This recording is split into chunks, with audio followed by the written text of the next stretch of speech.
I'm Haley Taylor, and you're listening to the Rough Draft Diaries. This week on the Rough Draft Diaries, we're going where the series has never gone before, and where I personally don't go enough. It's a gym, the Soul City Boxing Gym in Toledo. I was able to meet a handful of people at this gym, and I'll try to introduce you to all of them, but in this first episode, we'll meet the coaches. My name is Coach Ryan. My name is Coach Otha Jones. There's 5 coaches all together at Soul City Boxing. All of them, of course, have a history with the sport, but they also have a history with the city of Toledo. The original Soul City Gym was around in the 70s, and it was right on North Detroit Street, and they produced a lot of champions. So when we decided to open a gym, we said, hey, let's go with what already worked, and that was the Soul City. Soul City is not located on South Detroit anymore. About 10 years ago, the gym reinvented itself, and now it can be found on Junction Street.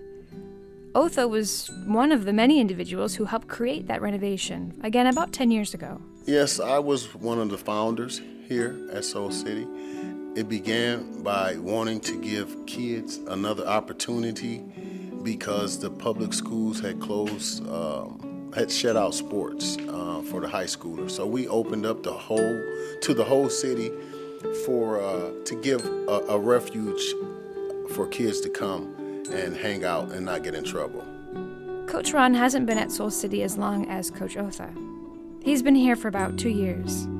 But just like Otha, Ron's mission as a coach aligns with the mission of the gym, to keep the youth of Toledo busy inside of the gym instead of busy out on the streets.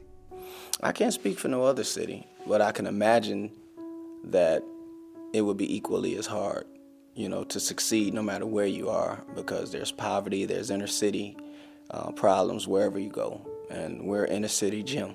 We're right in the heart, 801 Junction. We're in the heart.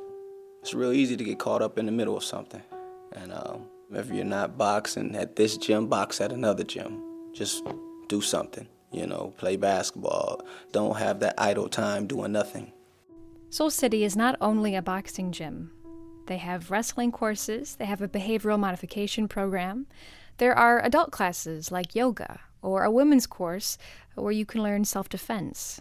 There's even a classroom area where students can study and complete their homework. This means the coaches have busy schedules. Oh, I'm not here until 5 to 7. I'm still at work 6 to 2, and then come home, shower, take care of the dog, get situated, and I'm here 5 to 7. We're a nonprofit organization, and we literally do this all day, every day. And we open up our homes to kids, problem kids, kids that no one wants. And we have a good success rate with kids like that. On top of their training schedule, many of the coaches travel when these young students compete on a national stage. For example, a handful of students just returned from the Female National Golden Gloves competition in Florida. A week before that, they were competing in the Junior Olympics competition in Texas. In fact, one coach is traveling right now.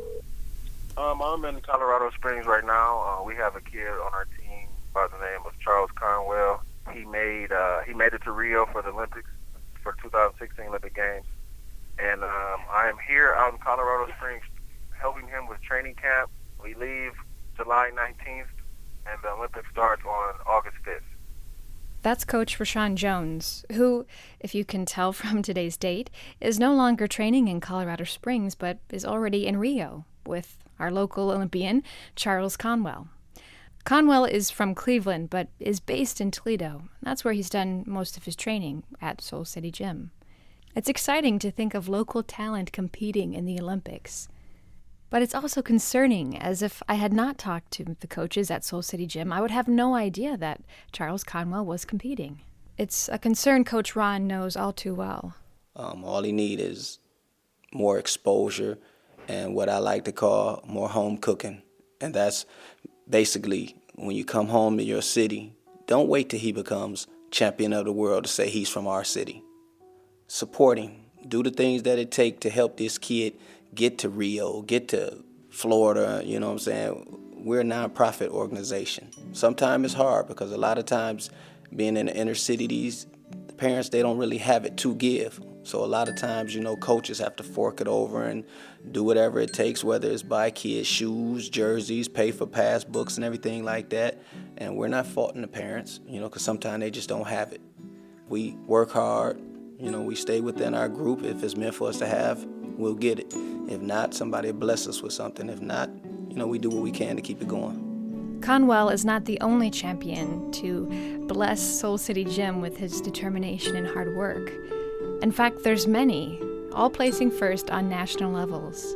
We normally win the team trophy. We normally win team trophy, meaning that we have the most boxers that won or made it to the finals. So we have a lot of champions, but that's because we are really involved with these kids. Well, our shift never ends, and this is why we produce so many champions.